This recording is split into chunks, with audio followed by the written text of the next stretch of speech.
Kami bersyukur Bapa karena kami akan mendengarkan satu kenyataan di dalam hidup kami sebagai orang percaya. Bahwa kami menghadapi satu realita, satu wilayah, dan satu kekuasaan yang kekal. Yang tanpa kami sadari tidak pernah hindar dari hidup kami, dari hidup manusia, dan dari hidup seluruh jagat semesta ini. Kekuatan kerajaan-Mu adalah kerajaan yang kekal dan tidak terbatas dengan kejahatan manusia, dengan kedegilan hati manusia, kekerasan hati mereka. Tetapi Engkau tetap menyatakan, mendemonstrasikan Engkau adalah Allah yang maha kasih, penuh dengan belas kasihan. Sehingga sampai hari ini Engkau menyampaikan berita sukacita. Sampai penutupan akhir zaman, Engkau akan menutup. Dan seluruh umat manusia diberi kesempatan yang sangat indah untuk memasuki kerajaan yang kekal. Untuk hidup bersama dengan Engkau dalam hidup yang kekal selama-lamanya. Dan inilah pesan yang harus kami sampaikan kepada seluruh orang-orang di sekeliling kami. Kepada dunia dan segala orang-orang yang ada di dalamnya. Kesempatan-kesempatan dari hari ke hari, dari tahun ke tahun, dan bahkan sampai akhir nanti. Seperti Nabi Nuh yang berkhotbah, seperti Yunus dan para nabi, bahkan Yesus Kristus pun memberitakan kepada bangsa Israel. Tetapi kami tahu Tuhan, hati manusia, bahkan umat yang Kau cintai, bangsa yang Engkau sendiri pilih, mereka menolak Engkau dan membunuh anak-Mu yang tunggal, Tuhan kami Yesus Kristus. Dan disitulah Engkau punya rencana yang sangat indah. Engkau membukakan keselamatan dan anugerah belas kasihan-Mu bukan hanya kepada bangsa Israel secara daging, secara bangsa kesukuan, 12 suku bangsa Israel, tetapi Engkau bukakan dan Engkau berikan, Engkau curahkan kepada segala bangsa, sehingga kami hari ini dapat menikmatinya dengan satu jalan dan jalan satu-satunya, yaitu di dalam Kristus Yesus, Raja di atas segala raja, dan Tuhan di atas segala Tuhan, dan Tuhan di atas segala Tuhan, yang hari ini menyampaikan berita dan oleh para rasul disampaikan kepada kami dan diwariskan kepada gereja sepanjang zaman. Ajarlah kami Tuhan. Di dalam nama Tuhan Yesus kami serahkan doa kami ini. Amin. Ya, kita akan belajar satu tema yang sangat besar ya. Jadi tema ini tema tentang kerajaan Allah. Saya sudah menjelaskan ini ada sekitar puluhan penjelasan video dan juga di YouTube ya.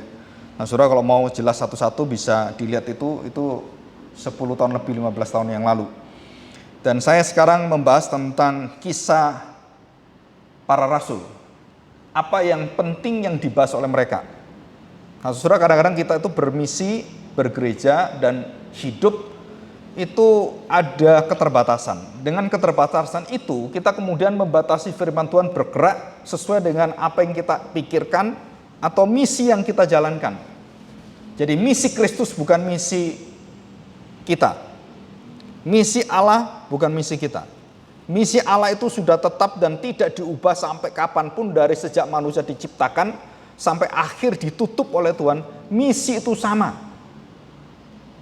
Tapi manusia karena terbatas, maka misinya itu selalu sepenggal-penggal. Hanya sebagian, hanya secuplik gitu. Jadi ada orang yang punya beban, wah saya punya beban kepada suku yang ada di NTT. Jadi seluruh jemaatnya diminta untuk mengabarkan Injil dan mendukung khusus suku NTT gitu. Nah, saudara-saudara harus perhatikan, itu bagian kecil dari misi Allah. Dan itu bukan bagian besar misi Allah. Karena misi Allah bukan hanya kepada satu bangsa. Jadi kalau saya ikut mendukung yang di Sumba, di NTT, atau yang ada di timur-timur gitu kan, atau di pulau-pulau di Indonesia, di pelosok-pelosok, saya mendukung itu. Saya mendukung bagian terkecil dari misi Allah yang begitu besar global. Dan kita tidak boleh mengatakan bahwa saya sudah bermisi bagi Allah. Inilah misi yang paling utama. Tidak bisa, saudara. Kenapa? Karena misi utama Allah adalah diri Allah sendiri. Bukan kamu yang tentukan. Dan inilah kelemahan-kelemahan gereja, memandang kerajaan Allah itu menjadi sempit sekali, menjadi kerajaanku, kerajaan gerejaku, kerajaan aliranku, kerajaan fahamku. Jadi kalau saya gereja baptis, ya gereja baptis yang paling benar. Gereja Injili paling benar. Yang bermisi itu gereja Puritan yang bermisi, gereja Presbyterian yang bermisi, yang lain nggak bermisi. Nah saudara, itu kesalahan yang sangat besar sekali. Atau orang bisa berpikir seperti yang seringkali kita lihat, banyak tarik-tarikan. Apa tarik-tarikannya? Wah, kita harus bermisi ke kota-kota, atau kita ke desa-desa, atau kita ke kampung-kampung. Nah yang benar yang mana? Nah, saudara, dalam Kisah Para Rasul kita diberitahu center daripada gerakan misi itu di kota. Kenapa saya katakan demikian? Bukan berarti kita meninggalkan desa, bukan. Karena yang disebut dalam Kisah Para Rasul itu semua kota. Kota Filipi, kota Roma, kota Efesus, tidak pernah desa yang disebut. Jadi artinya apa?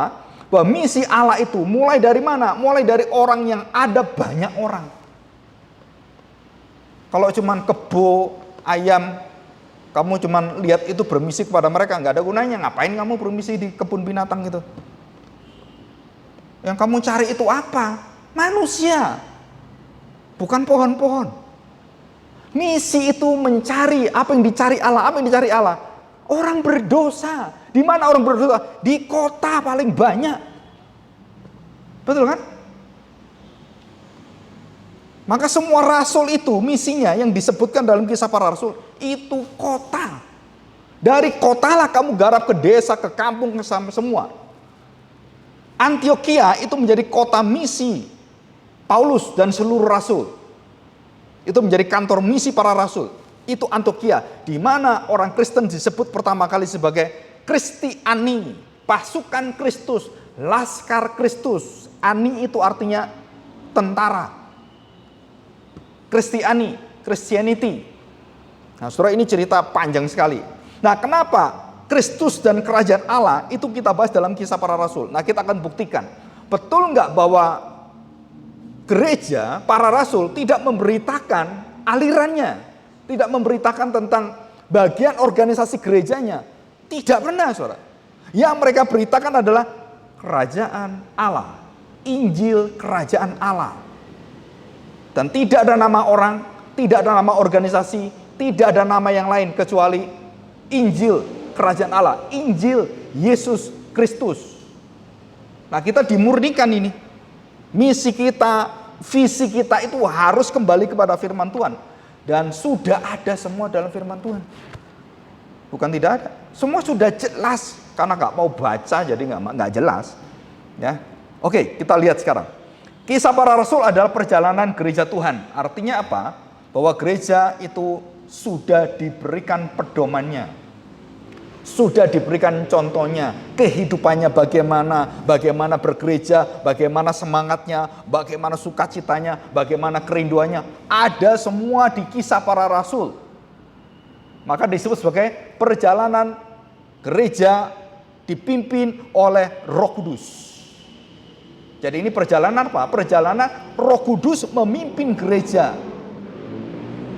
Ya, jadi bukan gereja memimpin Roh Kudus. Bukan. Jadi perjalanan di sini, ya. Jadi berita yang terutama, yang paling pusat, yang paling penting itu apa?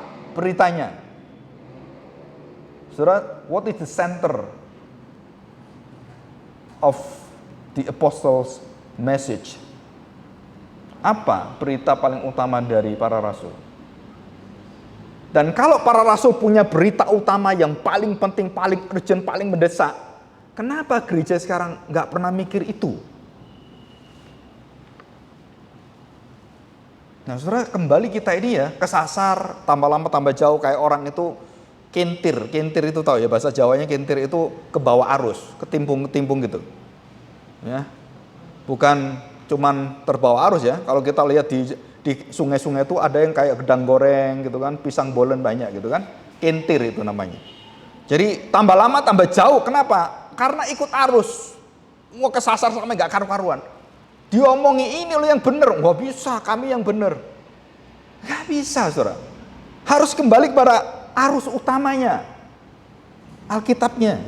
Apa yang diajarkan Tuhan Yesus, apa yang diajarkan para rasul, Itu sama dengan apa yang diajarkan para nabi.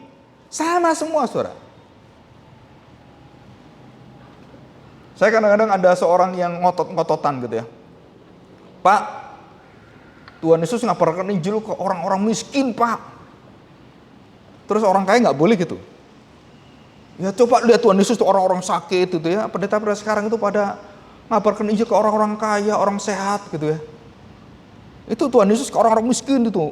Saya lihat itu jarang sekali pendeta terus ketemu dengan perkumuan gitu kan.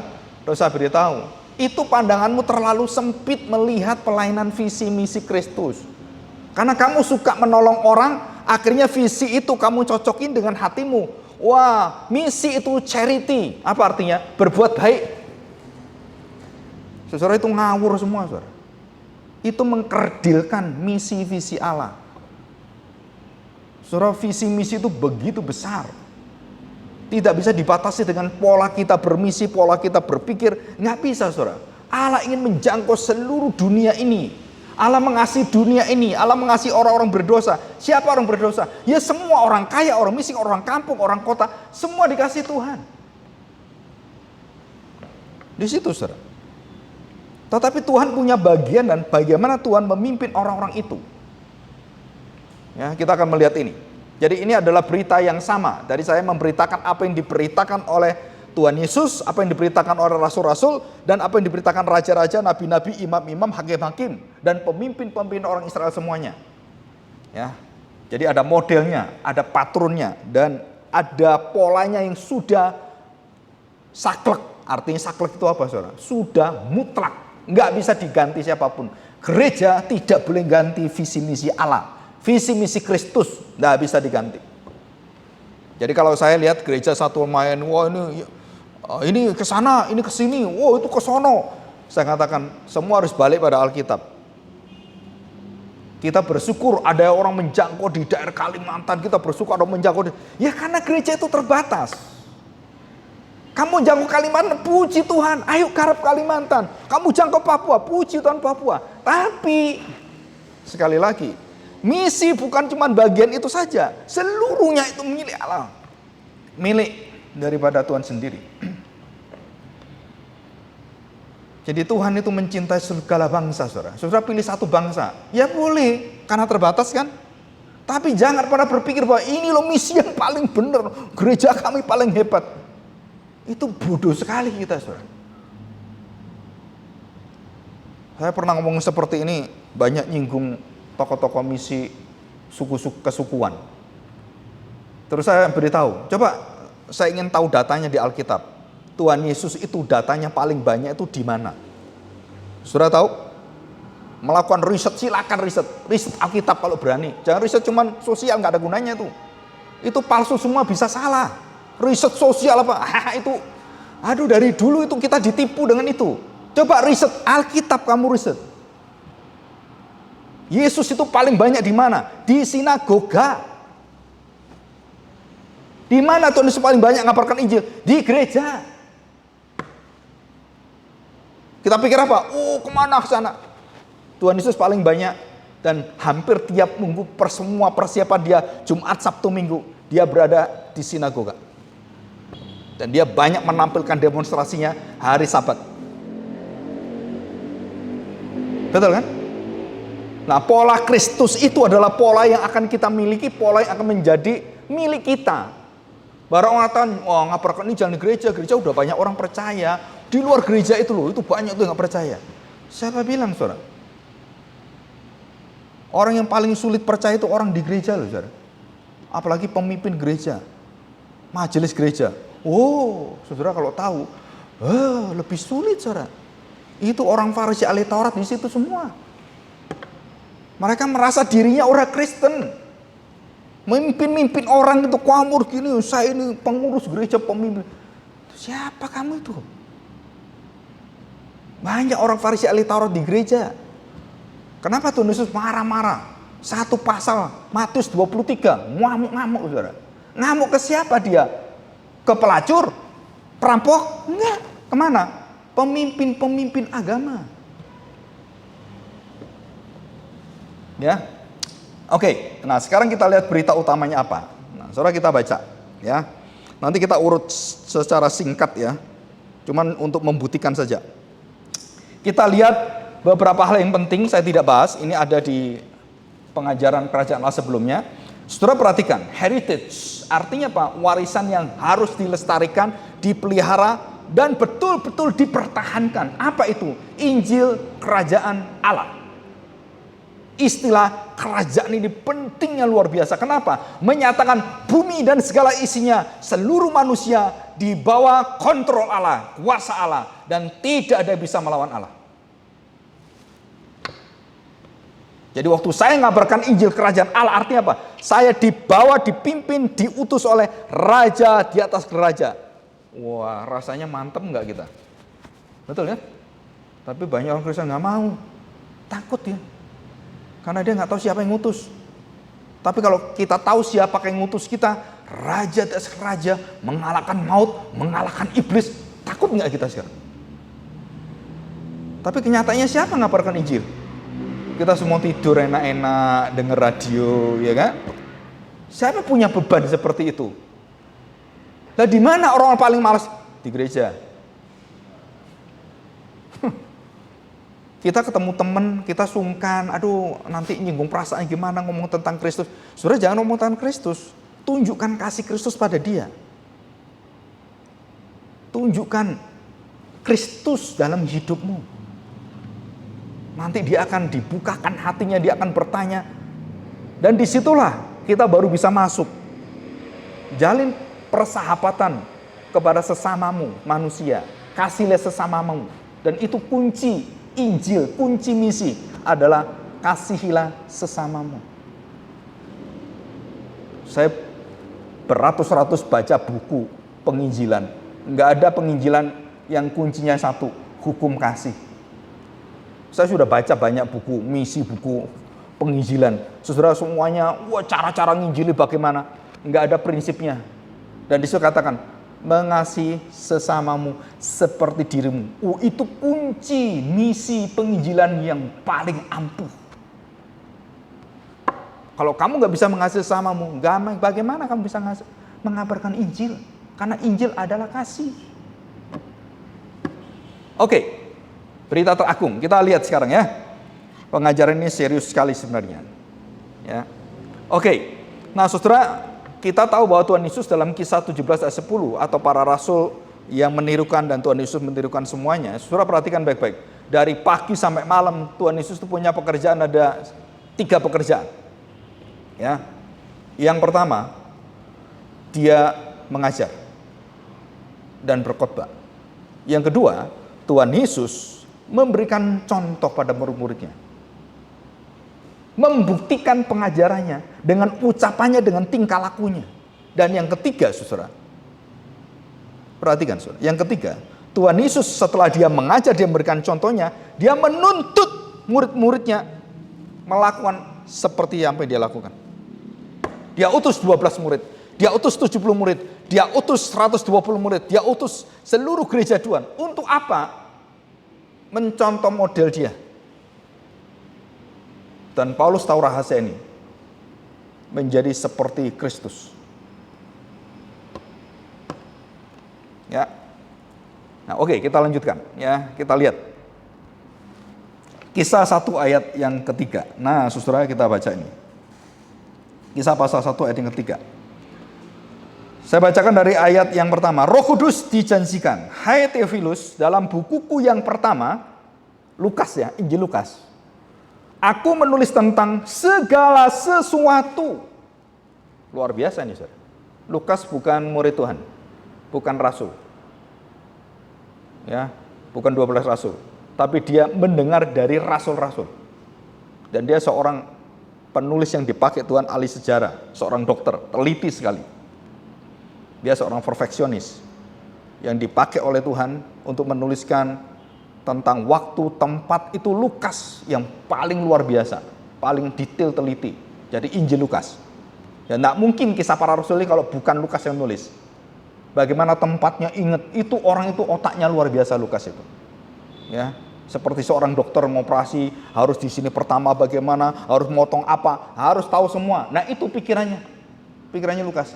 dari awal sampai akhir itu dia punya sistem berpikir yang sangat indah sekali. Ya. Apa yang dikatakan? Aku menulis tentang segala sesuatu yang dikerjakan dan diajarkan Yesus. Dikerjakan dan diajarkan. Diajarkan dan dikerjakan. Bukan cuma diajar, yang dikerja, bukan dikerja, kerja aja, pengalaman aja, tapi juga yang diajar. Jadi dua ini menjadi satu kekuatan apa yang menjadi isi Injil Kerajaan Allah. Apa itu? Tentang pekerjaan, pengajaran, dan karya pelayanan Kristus. Dan itu yang diberitakan. Dan tidak ada yang diberitakan yang lain daripada itu. Tidak ada. Ya, 2. Sampai pada hari ia terangkat, sebelum itu ia telah memberi perintahnya oleh Roh Kudus kepada rasul-rasul yang dipilihnya. Kepada mereka ia menunjukkan dirinya setelah penderitaannya selesai, dan dengan banyak tanda ia membuktikan bahwa ia hidup. Sebab selama 40 hari, pagi, siang, malam terus, 40 hari, saudara. Apa yang dibicarakan?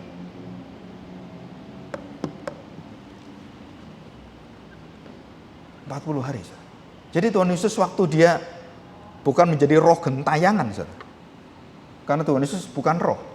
Dia ada tubuhnya. Dia sempurna manusia. Dan sempurna manusia yang sempurna. Yang tanpa dosa, tidak ada dosanya. Dan tubuhnya itu bisa menyala, tubuhnya bisa sesuai dengan kadar yang dia bisa bertemu dengan manusia. Dan manusia nggak mati.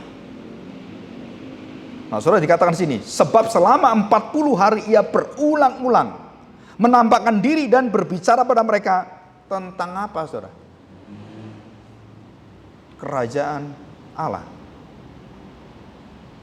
Saya seumur-umur hidup saya ke gereja, dari saya kecil sampai saya besar, sampai saya masuk sekolah teologi, sampai saya tahu tentang Injil Kerajaan Allah. Saya belum pernah, waktu sebelum saya sekolah teologi, saya belum pernah mendengar Injil Kerajaan Allah dijelaskan dalam telinga saya.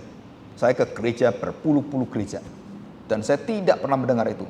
Baru akhir-akhir ini banyak gereja karismatik Pentakosta membukakan tentang the kingdom of God. Dan seorang negro bernama Marilyn Monroe,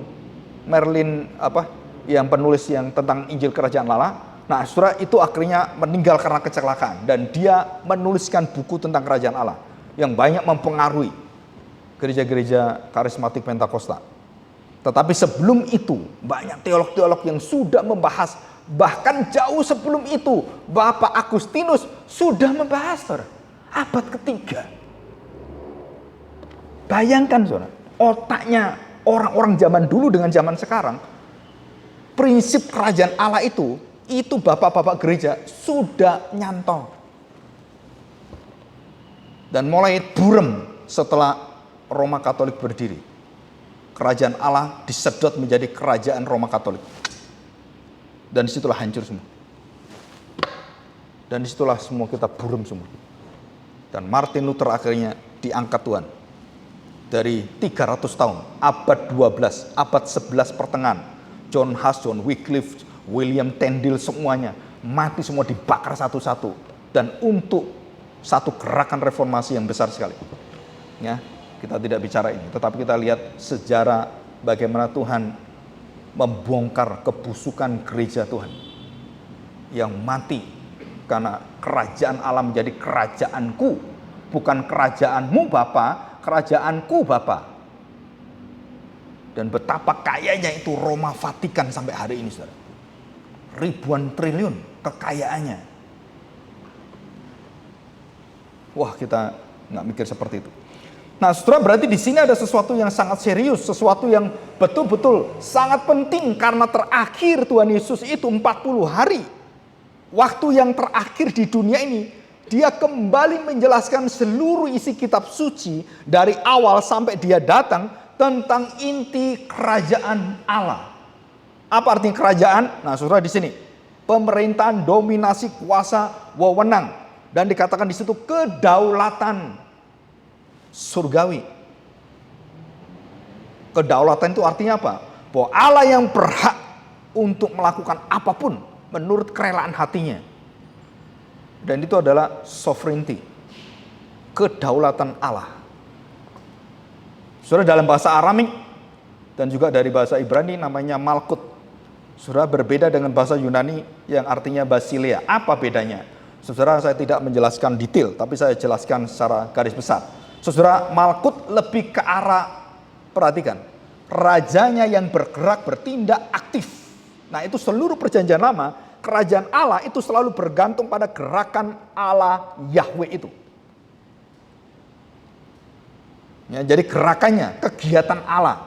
Waktu dia memberitahu manusia di dalam dosa dan semua, dan Allah berdaulat, dan kemudian dia menghempaskan manusia, membunuh 24.000 yang ada bangsa Israel yang bercampur kawin dengan bangsa-bangsa lain, dan kemudian menyembah berhala di dalam zamannya Musa. 24.000 orang itu langsung dihempaskan Tuhan dan dimasukkan dalam bumi dan dimatikan. Aku berdaulat. Dan berkali-kali Allah mengatakan, aku berdaulat, engkau melawan aku binasakan. Sudah di situ. Bangsa-bangsa melawan bangsa Israel dan menghina Allah, aku basmi engkau. Dan semua bangsa, ada sekitar 7 bangsa besar, itu ditelan oleh Tuhan, masuk ke bumi semua. Siapa yang menerbitkan mereka? Tuhan. Siapa yang menenggelamkan mereka? Tuhan. Aku menerbitkan Fir'aun, aku menerbitkan Ahasveros, aku menerbitkan Asyur untuk menghantam engkau Israel. Saudara, nggak masuk akal. Pemerintah-pemerintah, penguasa-penguasa, kerajaan-kerajaan itu dikuasai oleh kerajaan di dalam kedaulatan Allah. Tuhan yang ngatur semua. Dan itulah Allah yang mengatur. Nah, ini perjanjian lama, saudara. Dalam perjanjian baru lebih ke arah sistem. Basileia itu artinya apa? Sistem pemerintahnya, bagaimana mengaturnya. Bukan pada rajanya, tetapi ini pada seluruh rakyatnya yang harus taat, tunduk, teratur, patuh. Nah, itu Basileia.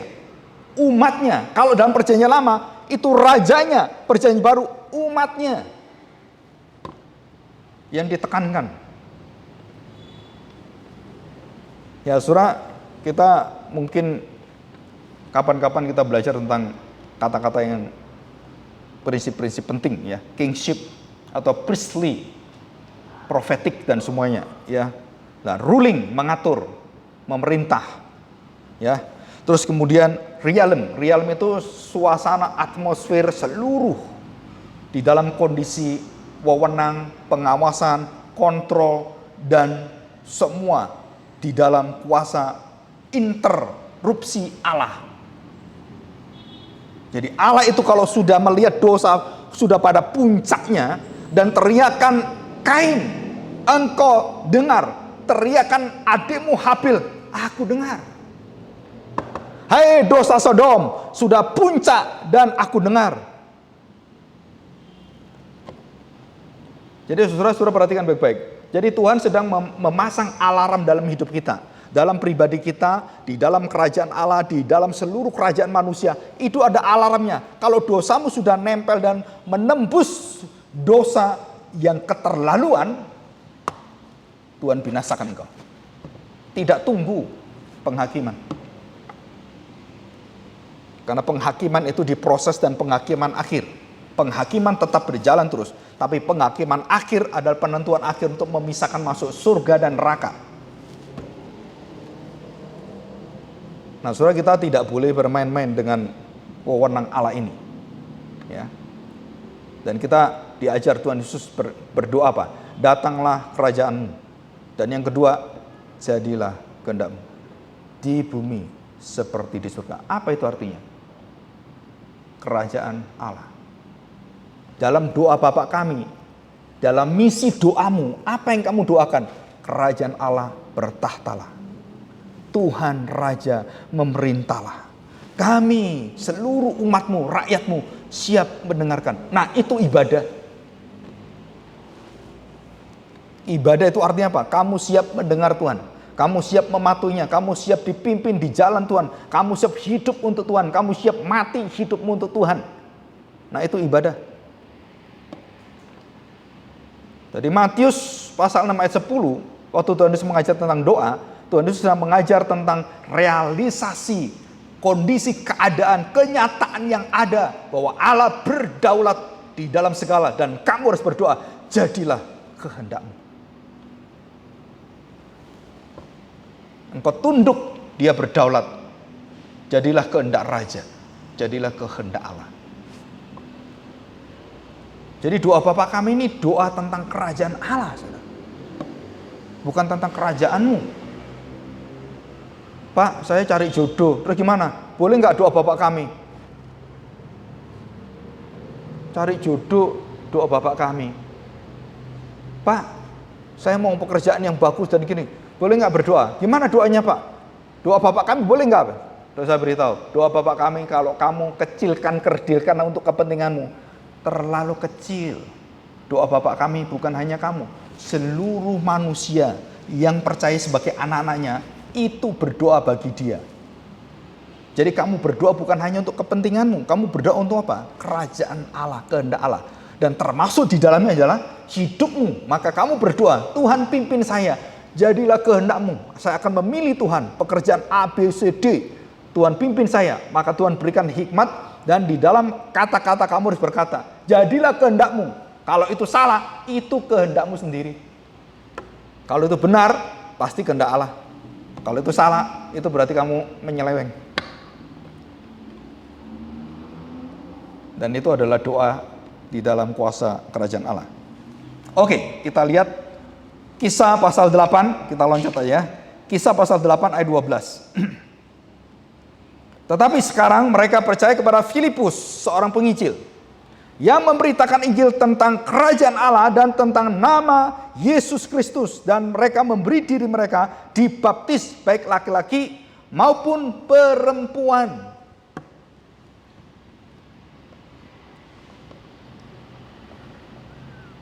Saudara, apa artinya ini? Jadi Filipus itu penginjil keliling. Dari kota ke kota, dari kampung ke kampung, dari desa. Sepanjang perjalanan dia lalui apapun, dia ngabarkan Injil. Sampai dia ketemu dengan sida-sida Ethiopia. Dan kepada sida-sida Ethiopia, dia beritakan apa? Injil kerajaan Allah. Tentang siapa? Nama Yesus Kristus.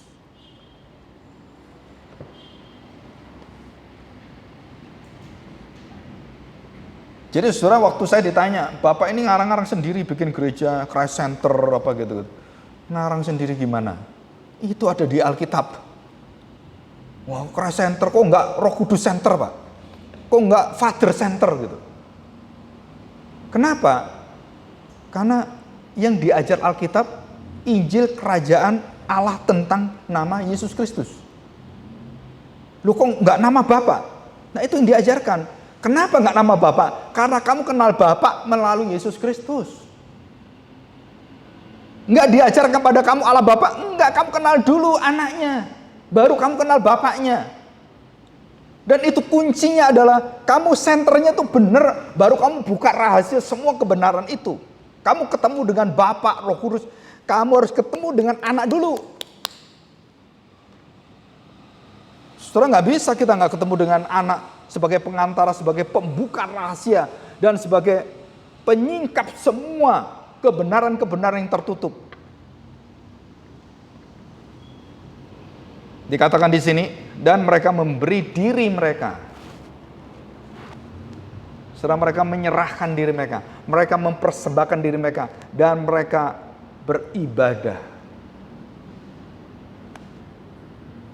Persembahkanlah dirimu, berikanlah dirimu, itu inti ibadah. Yang hidup, yang berkenan kepada Tuhan. Saudara, setiap saudara ibadah gini, saudara merasa mempersembahkan diri. Saya tanya, setiap kali kita ibadah, apakah saudara merasakan mempersembahkan sesuatu bagi Tuhan? Mempersembahkan hidupmu bagi Tuhan. Mempersembahkan yang Tuhan mau, yang Tuhan minta. Saudara, kita harus periksa diri kita masing-masing. Tadi kan katakan, aduh masih belum. Apakah kamu percaya dia raja? Aduh, gimana Pak ya? Kalau kamu percaya dia raja, kamu pasti taat, kamu pasti iya, kamu pasti mau, gitu kan? Kalau dia raja. Kenyataannya apa? Waduh Pak, saya masih sibuk Pak. Nah, ini bukan perurusan dengan gereja, kegiatan gereja, bukan saudara. Ini perurusan dengan penyembahan kamu dengan Tuhan secara pribadi. Bukan kegiatan gerejawi kita, bukan, saudara. Kegiatan gerejawi itu bukan ibadah, itu ekspresi ibadah. Tapi ibadah itu hubunganmu dengan Tuhan langsung. Ya, oke. Nah, saudara, dari sini kita melihat bahwa Filipus memberitakan Injil Kerajaan Allah. Nama siapa yang disebut? Nama Yesus Kristus. Dan apanya Yesus Kristus? Pekerjaan, pelayanan, dan semua pengajarannya. Jadi Filipus itu ngabarkan Injil. Siapa yang dia beritakan? Yesus Kristus. Bagaimana diberitakan? Dia beritakan dari seluruh perjanjian lama. Karena belum ada perjanjian baru. Jadi Filipus membawa Alkitab. Alkitab siapa? Alkitabmu. Belum ada perjanjian baru. Dia bawa Alkitab apa? Seluruh bahan rasul-rasul Tuhan Yesus itu Alkitab perjanjian lama. Belum ada perjanjian baru. Nah, itu konsep kita harus benar-benar dicuci otak kita, saudara. Banyak orang menolak perjanjian lama. Enggak perlu perjanjian baru aja, khotbah semua. Kamu tersesat. Kalau kamu tahu Tuhan Yesus bagaimana mengajar, bagaimana dia menjelaskan Alkitab. Saya tanya, Alkitabnya Tuhan Yesus Alkitab apa? Yang kita pegang sekarang belum ada. Tuhan Yesus membuka waktu Lukas pasal 4, Yesaya. Betul kan?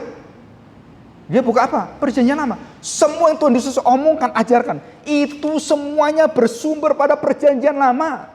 Nah, kenapa sekarang kita khotbah, kita ngajar, kita mau pakai perjanjian lama? Sedangkan Tuhan, para rasul pakai perjanjian lama. Dan disitulah kita kehilangan separuh hidup kita, separuh cintaku kepada Tuhan. Waduh, istilah Noah, Ariel. Separuh hatiku. Jadi kamu masih cinta Tuhan separuh, kenapa? Perjanjian lama kamu gak pernah otak-atik. Saudara, setelah diteliti gereja Reform, gereja Presbyterian, gereja semua Injili, saudara tahu, miskin khotbah perjanjian lama. Yang paling banyak, saudara, itu Roma. Kitab Roma itu. Karena Protestan itu protes terus. Ya. Protestan itu memakai kitab Roma. Jadi semuanya bersumber kitab Roma. Sampai 500 tahun, ya kitab Roma itu paling banyak. Ian Duguid, rektor Westminster Theological Seminary, memberitakan dan menyatakan betapa jomplangnya kita dengan hati Kristus. Wah, saya kaget, saudara. Waktu saya mendengar seminar dia selama 8 jam itu, kuliah di Westminster, saudara, saya dengar satu-satu dan penjelasan dia itu membukakan rahasia yang luar biasa. Kenapa kalian tidak memberitakan tentang Amos? Kenapa kalian tidak memberitakan tentang Zakaria?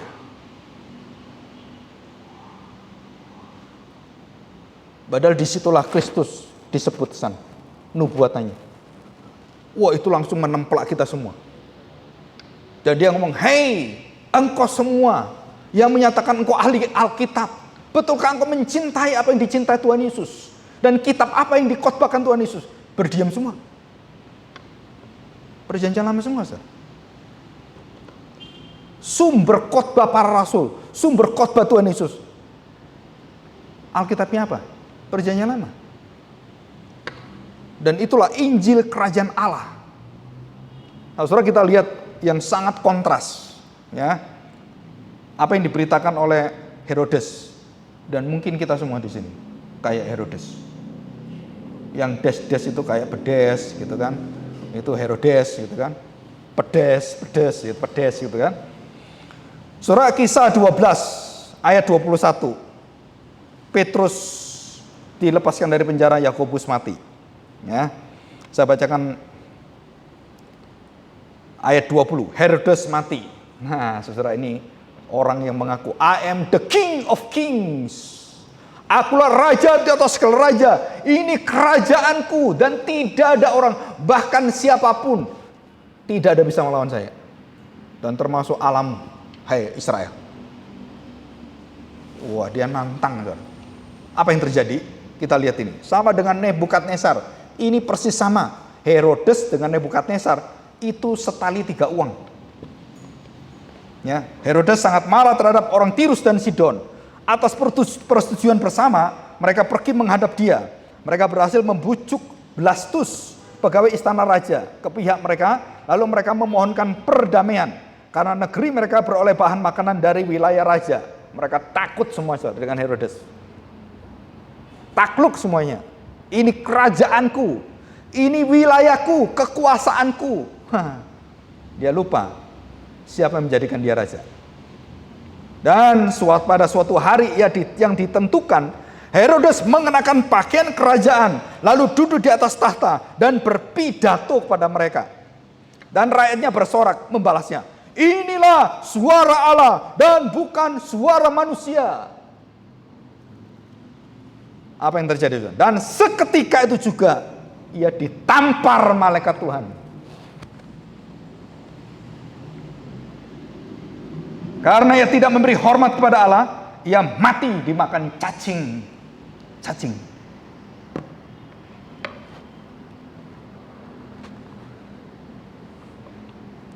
Saudara, kita bayangkan, kita melihat peristiwa sejarah seorang penguasa yang paling berhasil, seorang bisnis yang paling berhasil, seorang yang paling hebat, dan seorang yang paling kaya di Amerika, yang punya waktu itu adalah seperti sekarang ini Amazon, Google, Jeff Bezos, atau Elon Musk. Dan waktu itu adalah pemilik Kodak, orang termasuk terkaya di dunia, orang Israel. Elon Musk, Mark Zuckerberg, dan siapa ini? Jeff Bezos. Saudara, itu sebenarnya adalah orang-orang keturunan Yahudi. Yang menguasai Amerika itu keturunan Yahudi. Warren Buffett itu Yahudi. George Soros Yahudi. Siapa lagi? Bill Gates Yahudi. Hah? Oh, Yahudi semua, Pak. Saudara, waktu Kodak itu udah punya kekayaan yang seluruh dunia memakai produk dia semua. Ya kayak sekarang ini Google.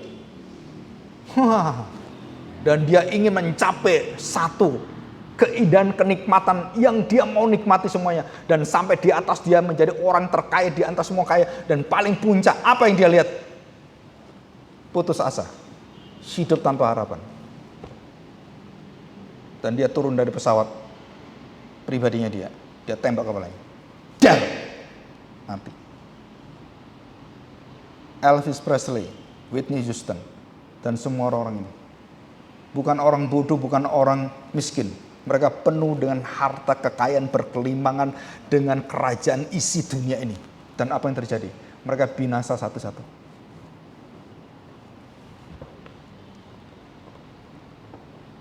Saudara, Tuhan paparkan Herodes dengan Kristus, Nebukadnezar dengan Kristus. Jauh beda, bumi dan langit. Penuh dengan kekayaan, kehormatan, jubah, dan semua orang mengeluh, ini suara Allah bukan suara manusia. Ini bukan Allah, dia manusia terkutuk. Nah itu kan kebalik. Kan Tuhan sudah ngomong gitu. Mana Allah? Kamu terkutuk sekarang. Dan orang-orang yang mengenal suara itu, yang tahu siapakah Kristus, engkau memiliki kerajaan Allah. Dan engkau mendengar suara dan mengelulukan Herodes, engkau di dalam kerajaan kegelapan kebinasaan. Saudara, saya berulang-ulang memberitahukan, isi dunia ini sementara. Kehormatan, kekayaan, dan segala sesuatunya. Dan jika engkau tidak bertemu dengan kemuliaan hadirat Allah, engkau mencapai apapun. Saya punya teman ingin mencapai gelar PhD, dan sampai gelar PhD, apa yang terjadi? Jadi ateis, nggak percaya Tuhan Yesus lagi. Saya tanya, ngapain kamu jadi orang Kristen? Pengen belajar sampai akhirnya mendapatkan gelar doktor, dan sampai 4 gelar doktor PhD-nya. Tapi dia mengatakan Yesus bukan Tuhan. Dia bukan juru selamat satu-satunya. Buat apa engkau mencapai semua gelar? Engkau binasa. Dan banyak orang-orang yang punya keinginan seperti itu. Dan saya beritahu, Injil Kerajaan Allah membuat kita tahu siapakah tujuan hidup kita. Ya. Oke, yang terakhir. Saya bacakan Kisah 14 ayat 22. Saya bacakan aja ya. Terus kemudian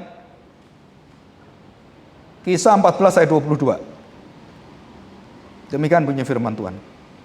Di tempat itu mereka menguatkan hati murid-murid dan menasihati mereka supaya mereka bertekun di dalam iman dan mengatakan bahwa untuk masuk ke dalam kerajaan Allah kita harus mengalami banyak sengsara.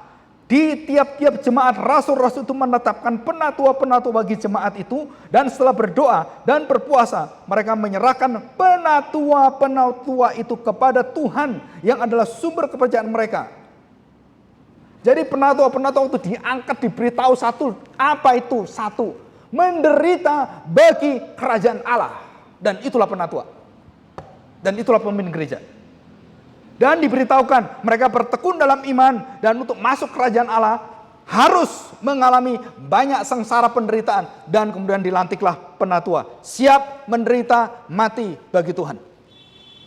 Dan itu Alkitab. Tapi kenyataannya kita nggak melakukan ini. Surah Alkitab itu begitu jelas. Kita lihat pasal 19 ayat 8. Ya, pasal 19 ayat 8. Selama 3 bulan Paulus mengunjungi rumah ibadat di situ. Berapa bulan? 3 bulan. Berapa hari? Hampir 100 hari. 30 kali 3 kan? Apa yang diajarkan di sana? Di situ ya, mengajar dengan berani. Oleh pemberitaannya ia berusaha meyakinkan mereka tentang kerajaan Allah. Tentang kerajaan Allah. 9. Tetapi ada beberapa orang yang tekar hatinya, mereka tidak mau diyakinkan, malahan mengumpat jalan Tuhan di depan orang banyak. Karena itu Paulus meninggalkan mereka dan memisahkan murid-muridnya dari mereka. Dan setiap hari berbicara di ruang kuliah Tiranus. Hal ini dilakukannya 2 tahun lamanya, sehingga semua penduduk Asia mendengar firman Tuhan, baik orang Yahudi maupun orang Yunani. 2 tahun, 3 bulan, 2 tahun. 2 tahun 3 bulan. Dan selama 3 bulan dia mengajar, dan di situ orang menarik, banyak orang ingin mendapatkan Injil kerajaan Allah, dan Paulus menyerahkan hatinya, dia berhenti di kota itu. Dan dia selama 2 tahun dia mengajarkan Injil kerajaan Allah tentang Yesus Kristus. Nah, saudara, saya ingin memberitahukan saudara, visi kita, visi gereja itu apa? Dan kita terlalu menghina firman Tuhan, terlalu merendahkan firman Tuhan dengan cara-cara visi misi penginjilan kita. Kita lihat pasal 20 ayat 25. Ya. Pasal 20 ayat 25. Dan sekarang aku tahu bahwa kamu tidak akan melihat mukaku lagi. Paulus mau mati ini. Dan kalau orang mau mati itu pasti pesan-pesan yang penting. Dan terpenting apa? Nah, perhatikan saudara. Kamu sekalian telah kukunjungi untuk memberitakan kerajaan Allah. Berapa kali Paulus ngomong ini? Pasal 20 ayat 25, sekarang yang terakhir 28. Ya, pasal 28 ayat 23 dan ayat yang 31. Saudara, ini saya mengajak ini waktu di gereja Gloria itu hampir 1 tahun ya, 1 tahun lebih. Ya, mulai dari awal bagaimana kerajaan Allah, bagaimana lahirnya kerajaan Allah, bagaimana masuk kerajaan Allah dan apa syaratnya, bagaimana ini tolak dan yang tidak ditolak, sampai buah kerajaan Allah. Ya. Kita lihat ayat 23. Lalu mereka menentukan suatu hari untuk Paulus. Pada hari yang ditentukan itu datanglah mereka dalam jumlah besar ke tempat tumpangannya. Ia menerangkan dan memberi kesaksian pada mereka tentang kerajaan Allah. Tidak berubah visi penginjilan misi dia, enggak berubah, saudara. Dan berdasarkan hukum Musa dan kitab para nabi, ia berusaha meyakinkan mereka tentang Yesus. Hal itu berlangsung dari pagi sampai sore. Pagi sore, pagi sore, pagi sore. 2 tahun. Berapa tahun? 3 bulan. Dari pagi sore, pagi sore, pagi sore. Ayat yang 31 ya. Kita lihat. Saya bacakan dari ayat 30 yang terakhir. Dan Paulus tinggal 2 tahun penuh di rumah yang disewanya sendiri itu. Ia menerima semua orang yang datang kepadanya. Dengan terus terang dan tanpa rintangan apa-apa. Ia memberitakan kerajaan Allah dan mengajar tentang Tuhan Yesus Kristus, dan selesai. Kisah para Rasul selesai. Dibuka dengan kerajaan Allah, ditutup dengan kerajaan Allah. Dibuka dengan perintah Yesus Kristus, pergi kabarkan Injil ke seluruh bangsa dan beritakan namaku, beritakan kerajaan, kekuatanku, kekuasaanku sudah mengalahkan maut, dan beritakan berita sukacita. Orang-orang berdosa sekarang mendapatkan pembenaran dari Allah, kebebasan dari Allah. Dan itulah inti daripada Injil Raja Kerajaan Allah itu. Sampai akhir sama, dari awal sampai akhir. Saudara, sampai kemudian kisah para rasul, sampai kitab Wahyu, sama beritanya. Nah, bagi kita apa maksudnya? Saudara, jika kita tidak memberitakan tentang Injil Kerajaan Allah, tentang nama Tuhan Yesus Kristus, maka tidak akan ada orang masuk Kerajaan Allah. Saudara perhatikan ini. Karena yang membuka pintu Kerajaan Allah, aku adalah jalan, kebenaran, dan hidup. Tidak ada orang yang datang, tidak ada seorang pun yang datang kepada Bapa. Perhatikan saudara, bukan kepadaku. Tuhan Yesus tidak mengatakan datang kepadaku. No, datang kepada Bapa kalau tidak melalui aku. Jadi tujuan keselamatan, tujuan daripada seluruh hidup kita itu kemana? Kepada Bapa. Dan caranya bagaimana? Jalannya bagaimana? Nih aku. Masuk kerajaan Allah, kamu harus melewati aku. Dan siapakah orang-orang yang berhak masuk kerajaan Allah? Saudara baca Efesus pasal 4 dan Galatia pasal 5. Saya sebutkan di sini, ya.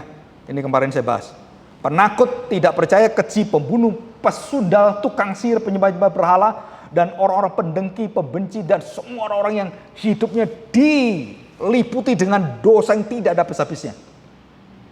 Dan orang-orang ini tidak berhak masuk kerajaan Allah, dilarang masuk kerajaan Allah. Dan siapa yang masuk kerajaan Allah? Mereka yang dipenuhi dengan hati Kristus, yang masuk kerajaan Allah. Mereka mendengar dan mereka berubah dalam hidupnya. Dan mereka adalah orang-orang yang dipenuhi dengan buah kerajaan Allah, buah Roh Kudus. Dan siapakah mereka? Kita baca dalam Galatia pasal yang ke-5. Ya. Galatia pasal 5 ayat 22. Demikian. Tetapi buah roh ialah kasih, sukacita, damai sejahtera, kesabaran, kemurahan, kebaikan, kesetiaan, kelembutan, penguasaan diri. Tidak ada hukum yang menentang hal-hal itu. Barang siapa menjadi milik Kristus, ia telah menyalibkan daging dengan segala hawa nafsu dan keinginannya. Jikalau kita hidup oleh roh, baiklah hidup kita juga dipimpin oleh roh. Dan janganlah kita gila hormat, janganlah kita saling menantang dan saling mendengki. Setelah masih saling menantang, saling mendengki, saling iri hati, saling semua, saudara keluar dari kerajaan Allah. Kita dikuasai dengan buah yang manis, buah kerajaan Allah, buah pertobatan, buah kebenaran. Kemarin saya menjelaskan surga itu apa dan kapankah surga itu. Saudara, ini sukacita yang luar biasa sekali. Jadi waktu kita memberitakan tentang Injil Kerajaan Allah, saudara, ini adalah visi misi yang betul-betul tidak pernah berubah. Tentang Kristus, tentang kedaulatan, tentang pemerintahan, bagaimana dia mengalahkan seluruh dosa-dosa, bagaimana dia mengalahkan orang lumpuh bisa berjalan, orang buta bisa melihat, orang-orang di dalam kehidupan yang dikerasukan setan bisa dilepaskan. Surah itu kerajaan Allah sudah datang.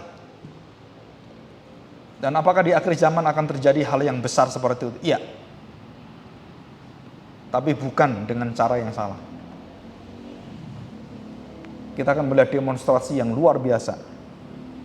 Kalau sudah cara-cara kita ngabarkan Injil sudah tidak diterima, maka Tuhan memakai cara-cara supranatural seperti Tuhan Yesus lakukan. Dan itu akan terjadi di akhir zaman. Orang sudah tidak mau percaya lagi, maka disitulah ada kekuatan yang luar biasa menutup zaman ini. Seperti Tuhan datang pertama kali, Tuhan datang kedua kali juga sama. Dia memberikan gereja hak ini, saudara, untuk menyatakan kuasa-kuasa yang luar biasa itu. Dan setelah itu dia tutup. Mati semua. Dan tidak ada ampun lagi. Injil Kerajaan Allah sudah selesai. Tetelestai. Artinya apa? Kalau kamu menerima aku, kamu terbuka kerajaan Allah. Kamu tolak aku, kamu tidak masuk kerajaan, tutup selamanya.